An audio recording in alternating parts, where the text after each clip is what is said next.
Pagpupugay, ikaw ay nasa huling aralin na ng unang markahan para sa asignaturang DISS o Disciplines and Ideas in the Social Sciences. Bilang pagbabalik-tanaw, nagkaroon tayo ng pagtalakay sa unang anim na teorya, partikular ang structural functionalism, Marxism, symbolic interactionism, psychoanalysis, rational choice theory, at institutionalism. Bilang pagpapatuloy, babagtasin naman natin ang huling tatlong teorya, partikular ang feminism, hermeneutical phenomenology, at human environment system. Hangad ko na malinaw mong nauunawaan ang kaibahan ng mga teoryang ito at sana'y mailapat mo ito sa objetibong pag-aaral ng mga disiplina kaugnay sa agham panlipunan. Ngayon, magpatuloy tayo sa unang teorya para sa araling ito, ang feminism o feminismo. Ang teoryang feminismo ang nagsilbing tuntungang bato ng mga kababaihan upang magkaroon ng boses sa kanyang lipunang ginagalawan. Alamin natin sa kabuuan ng pagtalakay kung ano ang pinagdaanan ng mga kababaihan bago matamasa ang pagkakaroon ng karapatan at oportunidad sa lipunan at paano ito nakakaapekto sa kasalukuyang panahon. Bigyan muna natin ng historical na kasaysayan o historical na pagbabatay ang teoryang feminismo. Nagsimula ang teoryang ito ng ika-19 na siglo o 19th century. Isinusulong ang kalagayan ng mga kababaihan sa aspektong ekonomikal, politikal, sexual at nasyonal na identidad sa lipunan. Pangunahing hangarin ng teoryang feminismo na buwagin ang tradisyonal na ideya at konsepto ng lipunan sa mga kababaihan na kung saan ay ikinukulong ang mga kababaihan sa isang sitwasyon gaya ng bahay na nagpapalimita sa oportunidad at karapatan na dapat ay natatamasa nito gaya ng ekonomikal na aspekto, pantay na karapatan sa pagkakaroon ng trabaho, benepisyo at promosyon. Papasok din ang politikal na aspekto gaya ng karapatan sa pagboto o tinatawag na suffrage at ang karapatan na mamahala hindi lamang sa lokal maging sa nasyonal na posisyon. Ang sexual gaya ng reproductive rights sa kung paano pangangalagaan ng babae ang kanyang sarili at paano bubuo ng desisyon upang mapangalagaan at mapangasiwaan ito. Nandiyan din ang nasyonal na identidad sa lipunan, kung paano titignan ng lipunan ang isang babae sa isang makatwiran na pamamaraan na kung saan ay pantay na natatamasa ng babae at lalaki ang kani-kanilang mga karapatan. Ito ang mga sitwasyon o aspekto na nais ayusin at nais linangin ng teoryang feminismo upang ganap na magkaroon ng equality o social justice ang lipunang ginagalawan. So binibigyang diin ng teorya ang pagkakaroon ng pantay na karapatan ng lalaki at babae upang tuluyan ng mawaksi o mabuwag ang pangmamaliit o pang-aabuso sa mga kababaihan na tinatawag din sa Ingles na oppression. Sa katunayan, maraming muka ang opresyon sa Pilipinas, hindi lamang sa lugar natin maging sa iba't ibang panig ng mundo. Patunay dito ang human trafficking, isa sa mga pangunahing issue ng iba't ibang bansa. Ayon sa pagtataya noong 2018, sa 5 nabibiktima, 4 ang karaniwang babae na siyang nagiging laman ng human trafficking sa iba't ibang panig ng mundo. Isa pa dyan ang issue ng rape sa Pransya. Katunayan noong 1970, itinuturing ang rape na isang normal na gawain lamang sa Pransya hanggang sa sumapit ang 1980s at naging isa na itong punishable crime. Sa Pilipinas, kung babagtasin natin, hindi rin nawawala ang domestic violence na karaniwang nag-uugat sa sistemang patriarkal at pagkakaroon ng gender inequality sa ating lipunan. Hindi lamang sa pamilya, maging sa trabaho nagaganap ito. Ito yung ilan sa mga opresyon na nararanasan ng mga kababaihan noon at hanggang sa kasalukuyan. Bagay na nais iwaksi at nais alisin ng teoryang feminismo para makamit natin ng ganap ang social justice. Ngayon, ituloy natin sa mga issue na pangunahing binubuwag o nais bigyan ng pagkontrol ng teoryang feminismo. Numero uno, ang patriarchy o patriarkal. Ang patriarkal ay isang sistemang panlipunan kung saan ang mga lalaki ay nagtataglay ng pangunahing kapangyarihan at namamayani sa mga tungkulin ng pamumunong politikal, moral na otoridad, pribilehiyo ng lipunan at pagkontrol ng ari-arian. Ang sistemang patriarkal ay karaniwang nagmumula sa mga paniniwala at pananampalataya na tinataglay ng isang bansa. Halimbawa sa China, dahil sa relihiyong Confucianismo, nagsilang o nagsibol ito ng sistemang patriarkal sa lipunan ng mga Chino na kung saan ang mga lalaki ay tinitignan bilang sentro ng lipunan, superior, na palaging pinangungunahan o nauuna sa pagbubuo ng desisyon, hindi lamang sa bansa, maging sa pamilya. No? Bagay na siyang nagpapaliit sa mundo ng mga kababaihan. Na tinitignan lagi ang kalagayan ng mga babae na naka konteksto lamang sa loob ng bahay, nangangasiwa ng gawaing bahay, nangangalaga sa kanyang mga anak, sa kanyang asawa, at siyang nanganganak lamang upang mapalago ang isang pamilya. Okay, kaya nga 'di ba, itinuturing na swerte sa mga Chinese kapag ang anak ay lalaki kasi karaniwan ang anak na lalaki ang siyang nagmamana o tumatanggap ng mana at nagpapatuloy ng legacy ng isang pamilya. So, isa yon sa naging bunga ng sistemang patriarkal, ang pagpapaliit sa mundo ng mga kababaihan. Para mas maintindihan, narito ang iba pang sitwasyon na nagpapakita ng sistemang patriarkal. Pagdating sa pamilya, itinuturing ang ama bilang pinuno sa tahanan o head of the family at ang ina ay kaagapay lamang sa pangangasiwa. So lahat ng mga desisyon, lalo na yung mga importanteng desisyon na kailangang gawin sa loob ng sa loob ng pamilya ay kailangang nanggagaling sa ama, no? Kaya nga mayroong pahayag, isang pamosong pahayag gaya ng women are best left in kitchen. Kung susuriin natin sa unang basa, parang tinitignan dito ang kakayahan ng babae na mahusay sa kusina o mahusay sa pagluluto at paghahanda ng pagkain. Pero kapag sinuri mo sa mas malalim na pag-unawa, ang pahayag na ito ay nagsasakonteksto na ang babae ay nakalimita lamang sa loob ng bahay, nakalimita lamang sa kusina, at may mga itinatakdang gawain na dapat ay gawin lamang ng mga babae. Kaya nawawala yung personal na paglago, yung kakayahan niyang makapag-aral, makapagtrabaho, at magkaroon ng boses sa lipunan, gaya ng pamamahala. So yun yung winawaksi o tinatanggal ng sistemang patriarkal, lalo na sa mga kababaihan. Isa pa, yung sa sitwasyon ng pag-aaral o pantay na pagtamasa ng edukasyon, hindi kasi lahat ay nabibigyan ng karapatan na makapag-aral, no? Gaya ng nagaganap sa Pilipinas hanggang sa kasalukuyan, partikular sa mga liblib na lugar o sa mga probinsya, meron pa rin tayong mentalidad na kapag ang babae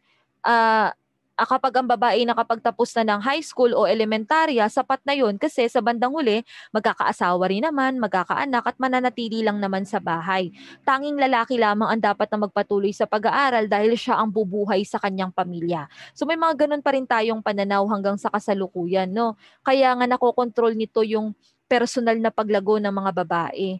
Hindi nabibigyan ng pantay na edukasyon, hindi nabibigyan ng oportunidad na magkaroon ng pagtuklas sa kanyang sarili bilang isang individual. Ganun din sa sistema ng empleyo o sa trabaho. Limitado ang oportunidad ng trabaho na ibinibigay sa mga babae. Karaniwang naiaatas ay yung mga secretarial work o yung mga gawaing pang-opisina. Sa kabilang banda, ang mga lalaki naman, mas malaya sila sa pagtanggap ng mga oportunidad sa trabaho at sila rin ang mas nakakatamasa ng mataas na posisyon sa trabaho. Patunay dito ang inilabas na datos noong 2018 ng London na doon lumabas na karaniwan sa mga CEO sa London ay mga lalaki at mas malaki ang tsansa na kapag lalaki, mas ikaw yung napopromote sa trabaho. No? Kaya nga nagkaroon ng issue kaugnay sa gender pay gap. Isa yon sa mga issue na hanggang sa kasalukuyan, 2021, ay patuloy pa ring hinaharap sa London. Okay? So ito yung ilan lamang sa mga muka, isa sa mga issue na kinasasangkutan ng sistemang patriarkal. Tuloy tayo sa gender ideology. Ito naman ay kaisipang panlipunan na nagbibigay ng hiwalay o magkaibang pagtingin sa kalagayan, tungkulin, kakayahan at oportunidad ng babae at lalaki. No? Kaya nga ideology, ideolohiya, ideya, kaisipan. Paano nag-iisip ang lipunan? No? Ang tingin ng lipunan, palaging may hiwalay na role o gampanin ang babae at lalaki. Na kapag lalaki ka, ito dapat yung katangian mo, ito yung mga gamit mo, ito yung trabaho mo. Kapag babae ka, ganun din. So nagkakaroon tayo ng pagli-label at hindi naiiwasan na magkaroon ng stereotype, no, sa gender na nag-iiwan sa atin ng gender inequality. Para mas maintindihan, narito yung halimbawa ng traditional gender stereotype. Nung tayo ay mga bata pa lamang, hinuhubog na sa atin yung ganitong kaisipan na may mga limitadong laruan para sa isang partikular na kasarian. Halimbawa, ang isang batang babae ay dapat maglaro ng manika, ng lutu-lutuan, no? At ng iba pang pambabaeng laruan na hindi pwedeng laruin ng isang lalaki dahil para sa isang lalaki ang dapat na nilalaro niya ay robot, kotsi-kotsihan at iba pa. Kaya yung pagtatakda natin ng kagamitan na yan ay nadadala hanggang adulthood, no? At yung simpleng kagamitan nagiging kasanayan at nagiging pag-uugali. Kaya meron tayong konsepto na ang pagiging feminine ay para lamang sa mga babae at ang pagiging masculine ay para lamang sa mga lalaki. So sa bawat sa konteksto natin ng pagiging feminine at masculine, meron tayong nililabel o tinatakdang katangian na dapat mayroon lamang ang babae at mayroon lamang ang mga lalaki. So halimbawa nito yung mga sumusunod para sa feminine. Para maging isang ganap na feminine o maging isang ganap na babae, kailangan taglay mo mga sumusunod na katangian.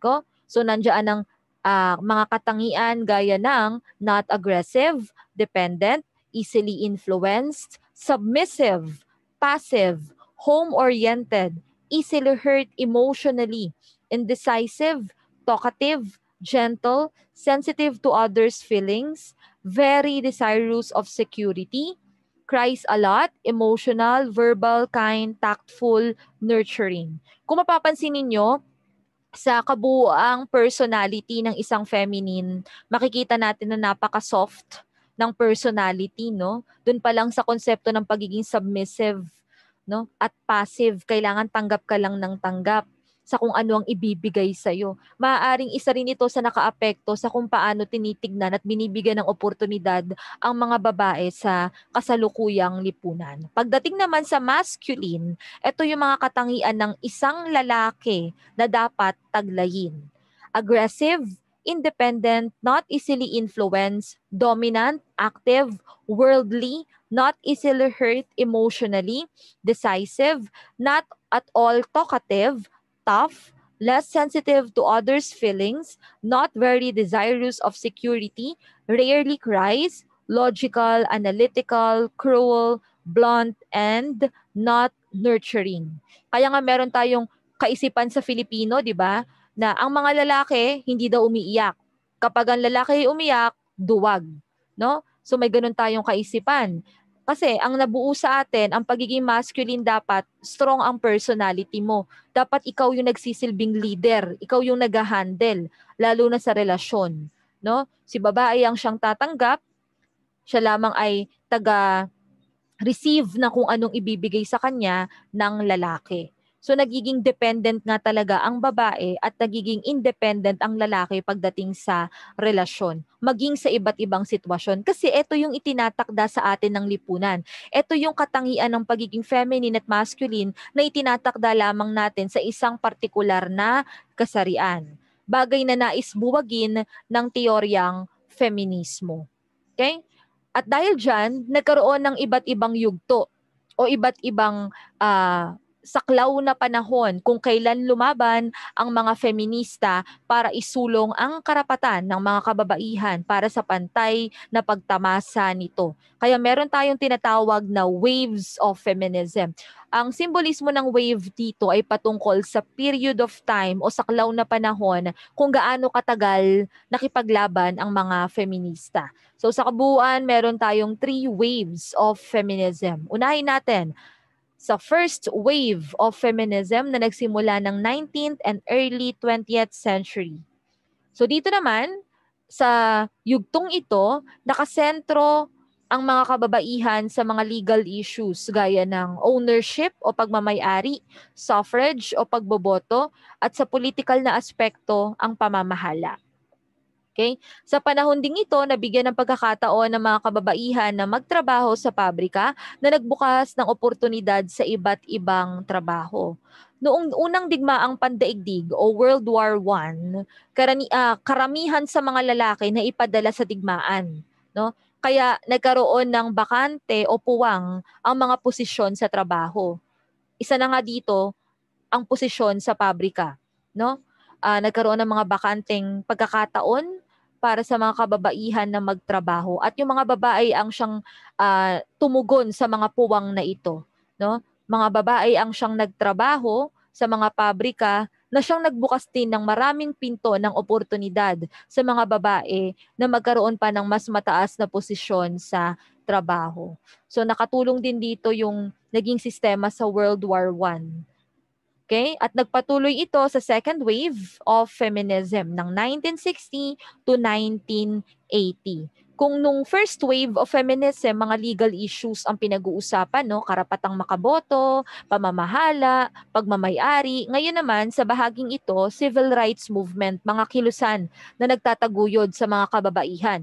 Isinulong din ang pagkakaroon ng pagkakapantay sa sexualidad o sexual equality, pagbubuwag sa konsepto ng objectification of women. Ano ba itong objectification of women? Ito yung konsepto na kung saan ang babae ay isang biswal na representasyong panlibangan ng mga kalalakihan.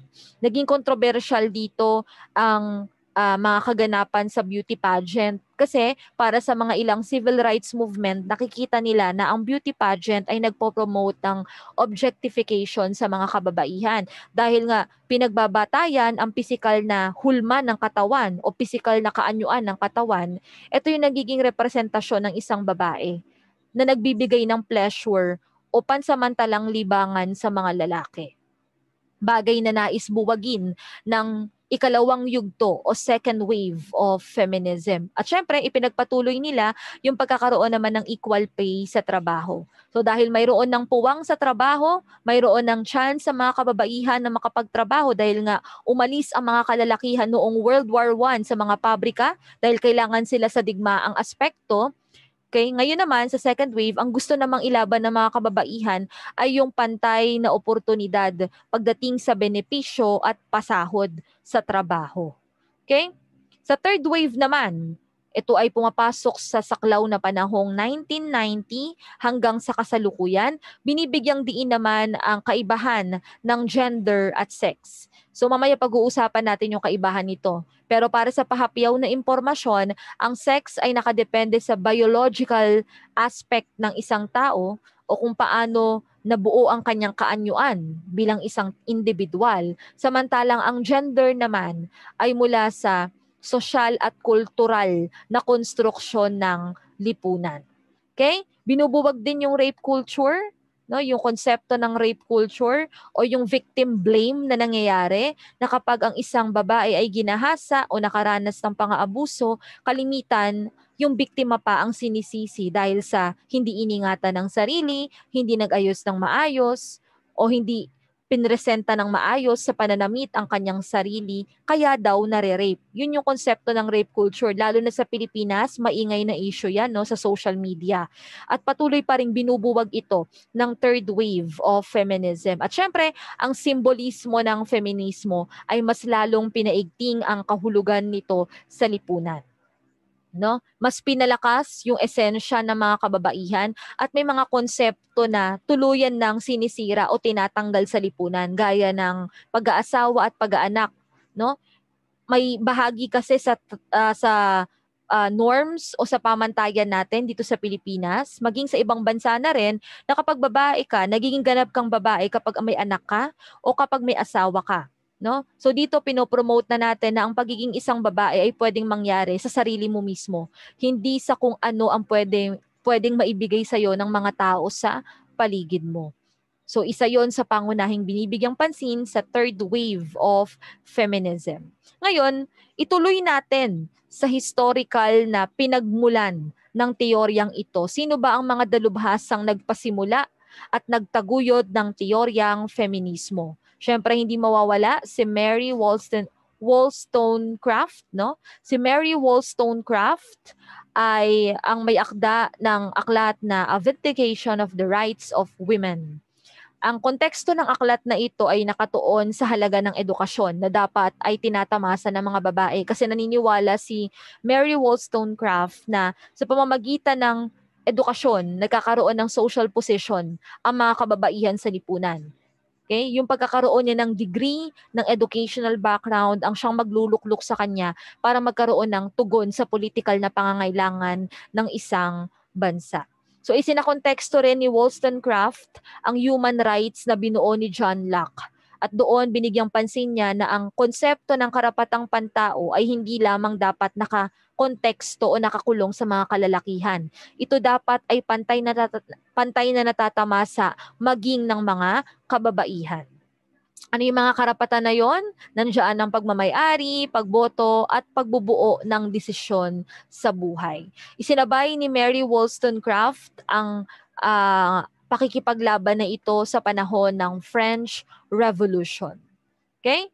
Tuloy natin kay Judith Butler. Si Judith Butler ang nagpasimula ng konsepto na gender performativity.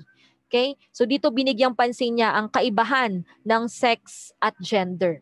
Okay? At doon binigyang pansin niya na ang gender ay maaaring magbago depende sa pagkakabuo ng lipunan sa isang individual. Samantalang ang sex ay nakadepende sa kung paano nabuo ang katauhan o katawan ng isang individual, ang kanyang kaanyuang pisikal bilang isang individual. Ang konsepto daw ng pagiging feminine at masculine ay cultural at hindi biological, no?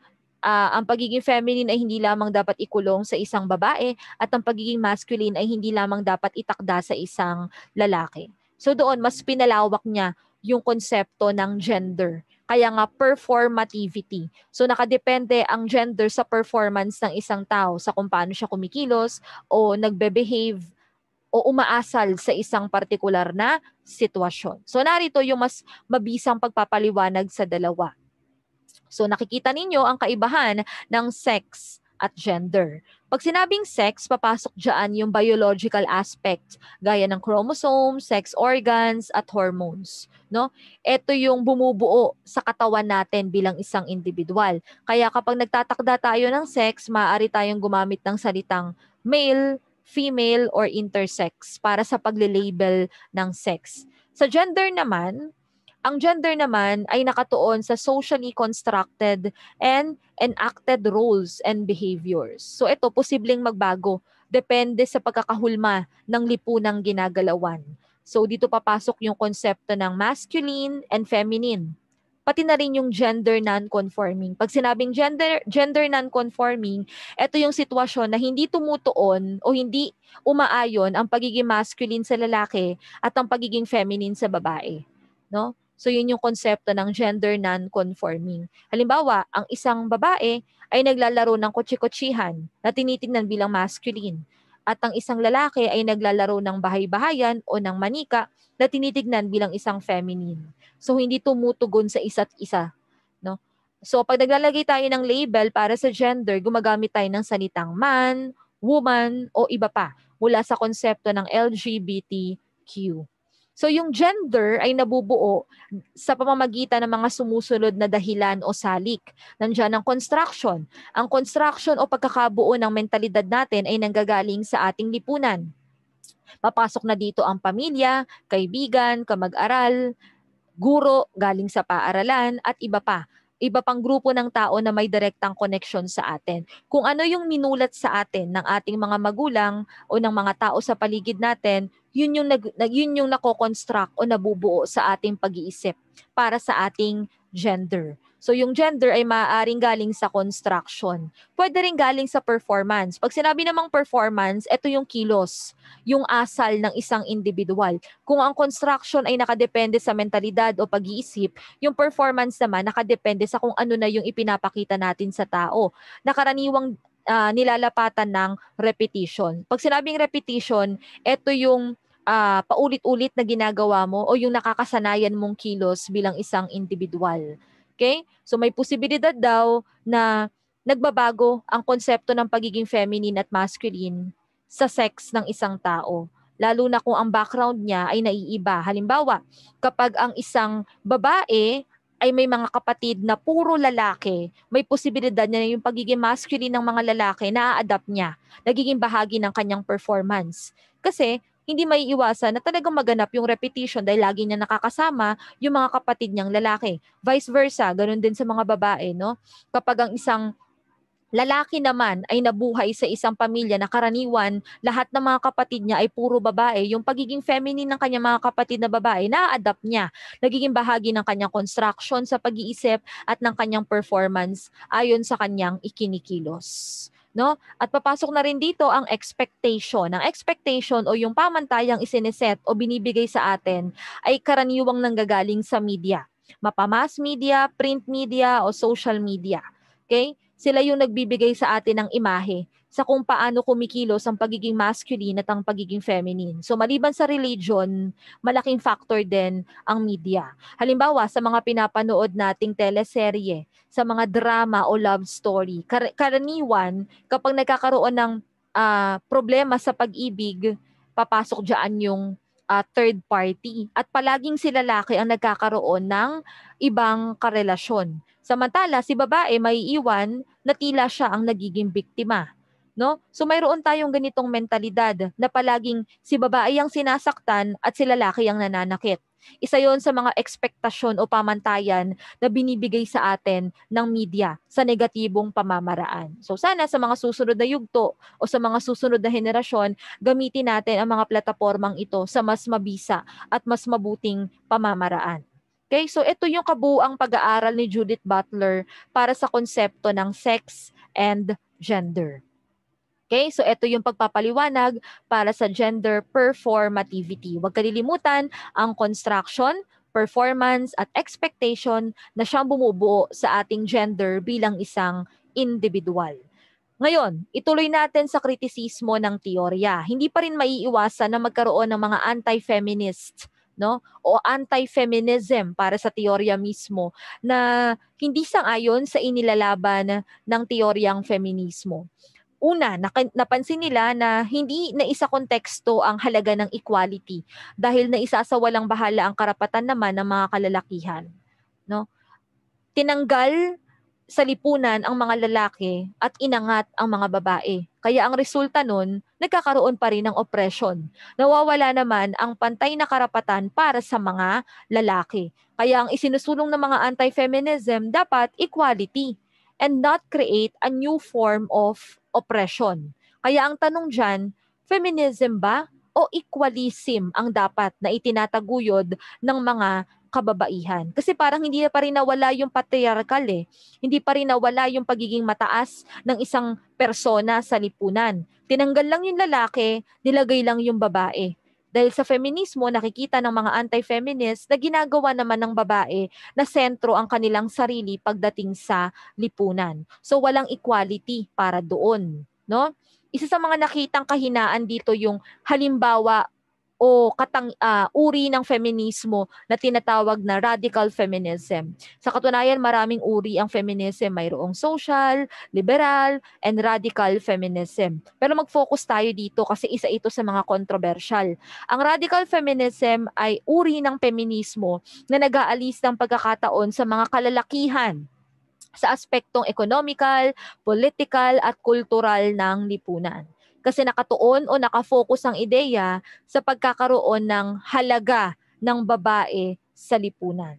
Ito yung isa sa mga tinutugis o o nakitang butas ng mga anti-feminism pagdating sa teoryang ito, no? Na parang hindi pa rin nawawala yung oppression sa lipunang ginagalawan. So kung isa sa konteksto natin yan sa Pilipinas, isa ito sa mga issue na pwede nating gamitin, no? Yung pagiging sarado ng pag-iisip ng mga babae pagdating sa konteksto ng priority at special treatment. Halimbawa, sa mga senaryo sa loob ng bus, ng tren, mapa MRT o LRT. May ganitong issue na may isang netizen na nag-post ng kanyang rant o hinanaing sa isang pasahero, lalaki, na hindi nagpaupo sa kanya sa MRT, no?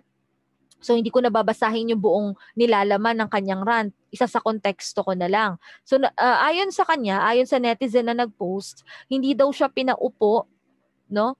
Dahil mas pinili ng lalaki na manatili sa kanyang pwesto, no? At sa halip na bigyan siya ng pagmamalasakit para maituring na maginoo, tinitigan lang daw siya ng lalaki, no? So ito yung isa sa maling konteksto natin ng feminismo, na kapag hindi binibigay sa atin yung treatment na hinahangad natin sa lipunan, lumalabas na tayo sa mga argumento gaya nito, no?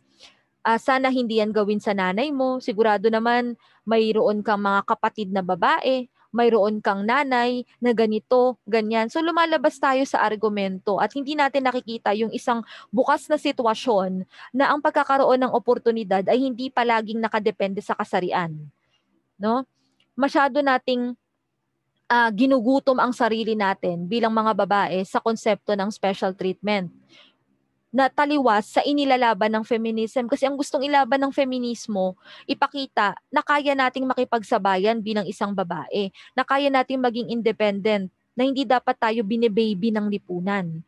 Bagay naman na ginagawa ng mga ibang kababaihan na dapat meron silang nakukuhang ganito, may nakukuhang ganyan, na kapag hindi nakakamit, ay nagbibigay na ng hinanaing sa lipunang ginagalawan. So isa ito sa mga issue na nakakuha rin ng pambabash mula naman sa iba pang mga netizen. Okay? So isa to sa mga naging butas ng feminismo ayon sa mga ilang dalubhasa.